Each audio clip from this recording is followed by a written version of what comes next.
Why you must buy white cars. The science you can prove to yourself.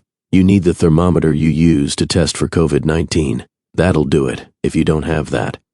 You can also go out into a parking lot and just feel the surface of cars under the sun, even on a cloudy day. 40-degree differences are easy to feel. Now that is good science. You prove to yourself what I say is right. It is how people actually learn truth and figure out lies. Fiat lies are genocide on the human race. The Internet Court of Lies, Medium.com. Then you need a little bit of logic. The logic says that if you heat up the car so the air conditioner has to run, you are wasting gas or electric power to cool it off unnecessarily because the inside of the car isn't as cool as it needs to be. Even if you don't use your air conditioner, you have to use the wind and will drive faster sooner. Open the windows and cost more gas or electric power. If it is cold, you have to run the heater, which, whether you are gas or electric, comes from the heat thrown off for no cost by the engine or inverting the battery voltage whether it is cold or not. Ever wonder why all those commercial trucks are white? Boats. Well, the commercial world has been lying to you by not telling you the whole truth for many years, like they did with cigarettes. But, truthfully, the most popular car color worldwide is white. A scientific experiment I ran, that you can run too. Now for the actual science. Now you need Microsoft Excel and the merest smattering of understanding how light heats things up.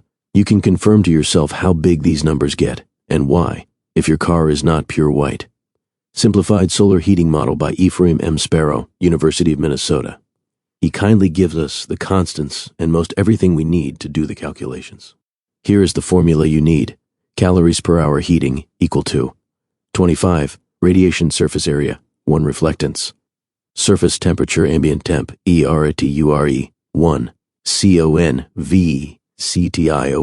SURFACE, AREA, EMISSITIVITY, SIGMASURFACE, AREA, SURFACETEMPERATURE, plus 4604.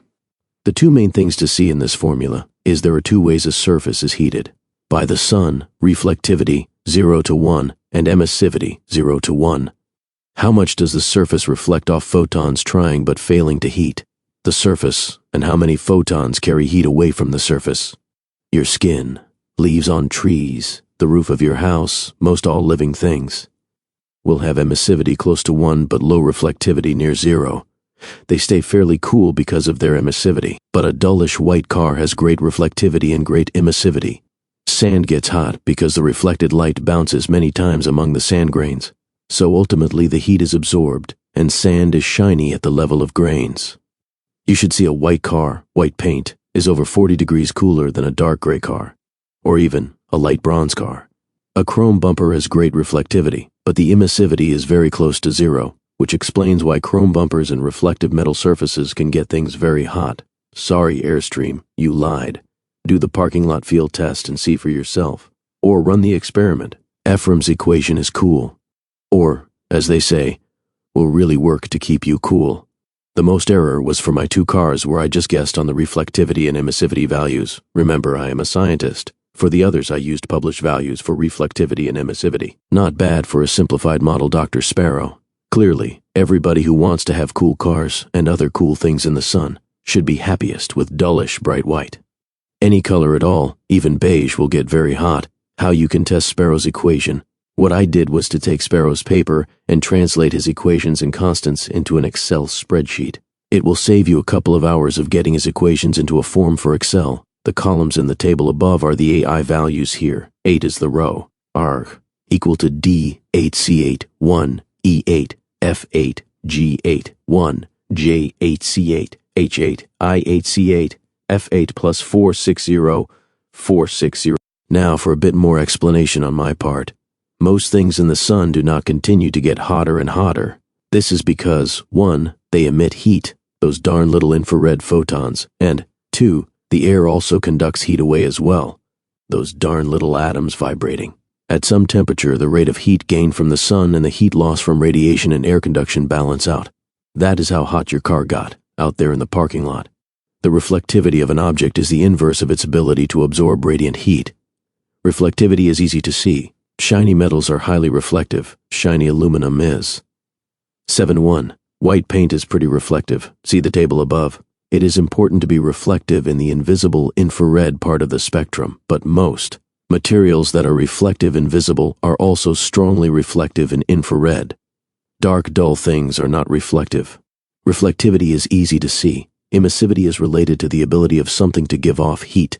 It is not easy to see. You can feel the heat of it if you move near. But it turns out emissivity is also a surface property. Shiny aluminum or chrome gets really hot in the sun because of the balancing act. While it is reflecting most of the heat away, it can emit heat only very slowly and so gets very hot. Perfect emissivity is called black body. A black body basically radiates its heat as fast as possible, given things like external temperature. So, because there is perfect emissivity like perfect reflectivity, emissivity goes as a ratio from 0 to 1, just like reflectivity. You can paint shiny metal with white paint or pretty much anything that isn't another shiny metal and radically increase its emissivity, its ability to give off heat and stay cooler in the sun. It is interesting that conduction of heat into the air is strongly dependent on airflow. This is why driving a car for just a few minutes is enough to cool it down quickly. The airflow of driving continues to keep the homeostatic temperature low because the moving air is continuously cooling the car's surface. So with the little Excel, Dr. Sparrow's paper, and a little Excel knowledge, anybody can design things to keep cool in the sun. The equation, arg above, that has to be solved to compute the homeostasis temperature, gives the rate of BTU change.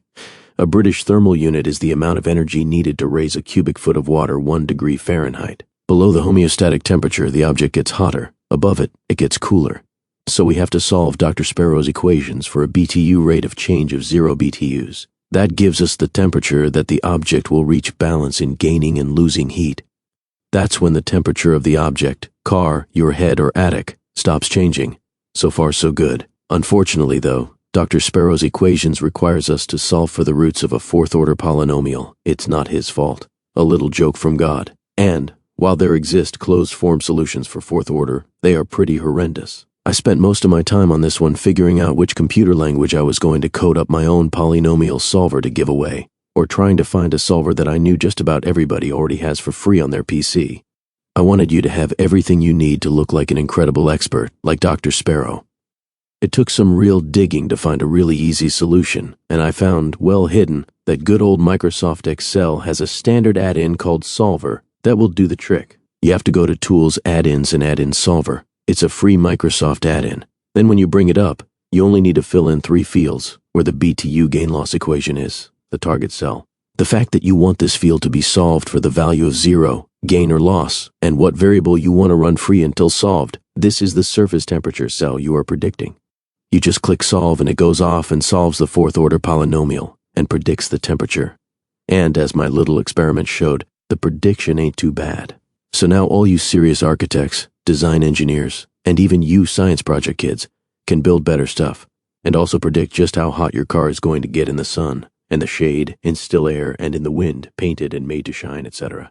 And we have to thank Dr. Sparrow for giving us a simplified model of what is otherwise some pretty daunting physics that seems to work. Google for material reflectance emissivity tables, and you'll find all kinds of published data for common materials that you can use in your industrial design projects. Just imagine all those golfers with colorful beanie hats you invent with electric motors running their head-cooling beanie props. As a follow-up, you can also probably predict how long it takes your car to get as hot as it is going to get. My theory is just to use these same equations and then treat your car as a mass equivalent to the water. A cubic foot of water weighs 62.42796 pounds. BTUs translate pretty much directly. A car that weighs a ton should heat up like about 16 cubic feet of water. Similarly, you should be able to predict just how fast your car cools down to the wind of driving, or your, properly capped, head to the wind of running or being beanie cooled. And remember, if you do not have a white car, you are increasing global warming needlessly. Shame, and not a lie.